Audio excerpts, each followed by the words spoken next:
ನೇರವಾಗಿ ಉಲ್ಲಂಘನೆ ಮಾಡ್ತಾ ಇದ್ದಾರೆ.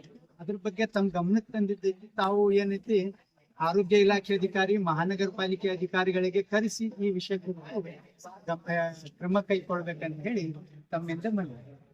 ಕರ್ನಾಟಕ ರಾಷ್ಟ್ರ ಸಮಿತಿ ಇಂದು ನಾವು ಕರ್ನಾಟಕ ರಾಷ್ಟ್ರ ಸಮಿತಿ ವತಿಯಿಂದ ವಿಜಯಪುರ ಜಿಲ್ಲಾ ಅಧಿಕಾರಿಗಳಿಗೆ ಒಂದು ಮನವಿ ಕೊಡ್ಲಿಕ್ಕೆ ಬಂದಿದ್ವಿ. ಮನವಿ ಏನಂತ ಹೇಳಿದ್ರೆ, ವಿಜಯಪುರ ನಗರದಲ್ಲಿ ಅವೇದ ಬ್ಯೂಟಿ ಪಾರ್ಲರ್ಸ್ ಅಂತ ಹೇಳಿದರೆ ಇವ್ರು ಯಾವುದೂ ಟ್ರೈನಿಂಗ್ ಇರಲಾರ್ದು ಮತ್ತು ಯಾವುದೇ ಪರವಾನಗಿ ಇಲ್ಲದೆ ಅಂತ ಹೇಳಿದ್ರೆ ಜಿಲ್ಲಾ ಆರೋಗ್ಯ ಇಲಾಖೆಯಿಂದ ಪರವಾನಗಿ ಇಲ್ಲ. ಇದಕ್ಕೆ ಜಿಲ್ಲಾ ಆರೋಗ್ಯದ ಪರವಾನಗಿ ಬೇಕಾಗಿರ್ತದೆ. ಆಮೇಲೆ ಮಹಾನಗರ ಪಾಲಿಕೆದು ಪರವಾನಗಿ ಬೇಕಾಗಿರ್ತದೆ. ಈ ಪರವಾನಗಿ ಇಲ್ಲದೆ ಚಲಾಯಿಸುತ್ತಿರುವ ಬ್ಯೂಟಿ ಪಾರ್ಲರ್ ವಿರುದ್ಧ ನಾವೇನೈತಿ ಇದಕ್ಕೆ ಜಿಲ್ಲಾಧಿಕಾರಿಗೆ ಗಮನಕ್ಕೆ ತಂದಿದ್ವಿ. ಈಗಾಗಲೇ ನಮ್ಮ ರಾಜ್ಯದಲ್ಲಿ ಬೆಳಗಾವಿ ಮತ್ತು ಗುಲ್ಬರ್ಗಾ ಕ್ಷೇತ್ರಗಳಲ್ಲಿ ಅಲ್ಲಿ ಆರೋಗ್ಯ ಅಧಿಕಾರಿ ಆಗಲಿ, ಜಿಲ್ಲಾಧಿಕಾರಿ ಆಗಲಿ ತಂಡವನ್ನು ಸೃಷ್ಟಿಸಿ ಎಲ್ಲ ಬ್ಯೂಟಿ ಪಾರ್ಲರ್ನು ತಪಾಸಿ ಸುಮಾರು 30ಕ್ಕಿಂತ ಹೆಚ್ಚಿಗೆ ಬ್ಯೂಟಿ ಪಾರ್ಲರ್ಗಳನ್ನು ಸೀಸ್ ಮಾಡಿದ್ದಾರೆ. ಅದೇ ಥರನಾಗಿ ನಾವು ದಾರಿ ಕಾಯ್ತಾ ಇದ್ದಿದ್ದು ನಮ್ಮ ಅಧಿಕಾರಿಗಳನ್ನು ಗಮನಕ್ಕೆ ಬಂದ ನಂತರ ಏನಾರ ಕ್ರಮ ಮಾಡ್ಬೋದು ಅಂಥೇಳಿ. ಆದರೆ ಯಾವುದೇ ಕ್ರಮವನ್ನು ಮಾಡಿದ್ದಿಲ್ಲ.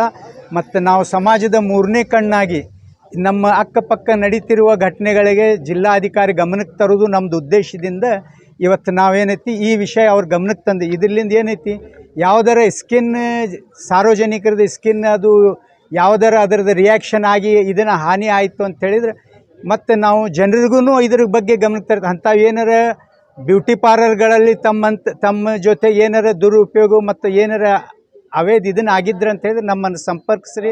ನಾವು ನಿಮ್ಮ ಕಂಪೆನ್ಷನ್ನು ಕೊಡಿಸ್ಲಿಕ್ಕೆ ನಿಮ್ಮ ವಿರುದ್ಧ ನಿಮ್ಮ ಪಕ್ಷವಾಗಿ ನಾವು ನಿಂದಿರ್ತೀವಿ. ಎಲ್ಲದರಲ್ಲಿ ಆಲ್ರೆಡಿ ಕಂಡು ಬಂದಿದ್ದಾವೆ ಈ ರೀತಿ ಅನೈತಿಕ ಚಟುವಟಿಕೆ ಕಂಡು ಬಂದಿದ್ದು. ಈಗಾಗಲೇ ನಾವು ಒಂದು ಬ್ಯೂಟಿ ಪಾರ್ಲರ್ ಬಗ್ಗೆ ಮಹಾನಗರ ಪಾಲಿಕೆ ಕೊಟ್ಟಿದ್ದೈತಿ. ಮಹಾನಗರ ಪಾಲಿಕೆ ಸಿಬ್ಬಂದಿಗಳು ಏನು ಮಾಡ್ಯಾರ, 5,000 ದಂಡ ಹಾಕಿ ಆ ವ್ಯಕ್ತಿಗೆ ಮತ್ತಲ್ಲೇ ಮಾಡ್ಲಿಕ್ಕೆ ಕೊಡ್ಲಿಕ್ಕತ್ತಾರ. ಅಂದಮೇಲೆ ಅದು ನಾವು ಮೇಲೆ ಕರ್ನಾಟಕ ಸರ್ಕಾರಕ್ಕೂ ಗಮನಿಸಿದ್ದೀವಿ. 7 ದಿವಸ ಒಳಗಾಗಿ ಮಹಾನಗರ ಪಾಲಿಕೆದವ್ರಿಗೆ ಅವರು ಆದೇಶ ಮಾಡ್ಯಾರ, 7 ದಿವಸ ಒಳಗಾಗಿ ಇದರೊಳಗೆ ಕ್ರಮ ಕೈಗೊಳ್ಳ್ರಿ ಅಂಥೇಳಿ. ಆದರೂ ಇವರು ಮಲಗಿಕೊಂಡಿದ್ದಾರೆ, ಯಾವುದೂ ಕ್ರಮ ಕೈಗೊಳ್ಳೋದಿಲ್ಲ. ಯಾಕಂತ ಹೇಳಿದ್ರೆ ಹೋಗೋದು ನಾವು ಒಂದು ಡಿಪಾರ್ಟ್ಮೆಂಟ್ದು ಇನ್ಫಾರ್ಮರ್ ಆದಂಗೆ ಈ ವಿಷಯಗಳ ಕುರಿತು ಸಮಾಜದ ಒಳಗೆ ಅವೇದ ಚಟುವಟಿಕೆ ಮಾಡ್ತಾ ಇದ್ದಾರೆ ಅಂದ್ಕೊಳ್ಳೋಣ. ಇವ್ರು ಏನು ಮಾಡ್ತಾರೆ, ಆ ಸ್ಥಳಗಳಿಗೆ ಭೇಟಿಯಾಗಿ ಅವರಲ್ಲಿಂದ ಜೇಬಿಗೆ ಹಣ ತಗೊಂಡು ಅದು ಅಲ್ಲಿಗೆ ಮುಚ್ಚಿದ್ದೈತಿ.